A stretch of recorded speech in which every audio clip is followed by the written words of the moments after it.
enter in a long URL there and it shortens it up for you. Well, spammers actually got a hold of that too because they knew they could hide their links to their either their phishing sites or their spam sites, so they started using Bitly.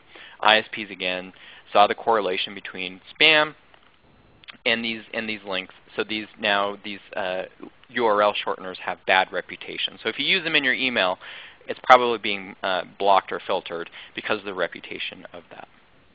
And then additionally, just subscriber engagement. So this is a new filtering technique that ISPs are experimenting with and trying out now.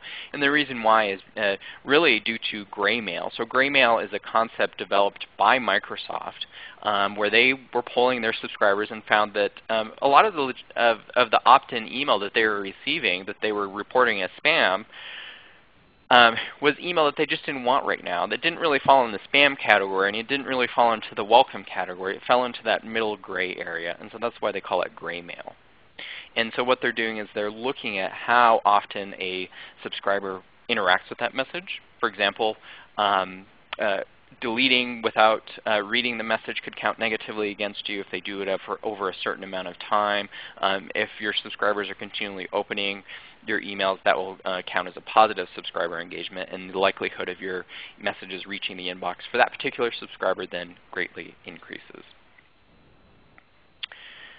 So going back to our major retailer, what their metrics look like. So again, 20% of their emails weren't ever reaching, or excuse me, 80% of their emails weren't ever reaching the inbox. Only 20% were reaching the inbox. Worldwide average, it was 20%.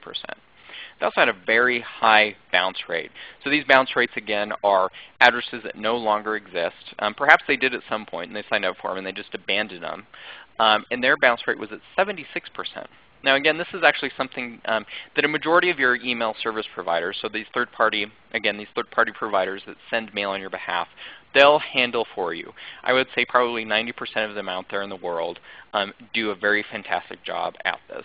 But unfortunately, the particular ESP that they were using gave control over their bounce processing to the marketer, to this major retailer, and they weren't able to handle it. They didn't know what it was.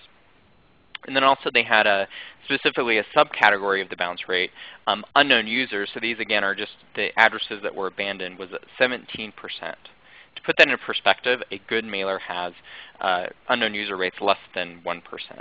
So they were very well above that average. And also these spam traps, so these decoy accounts. So again, these ISPs are just deliberately setting up email accounts. They could say, Joe@hotmail.com.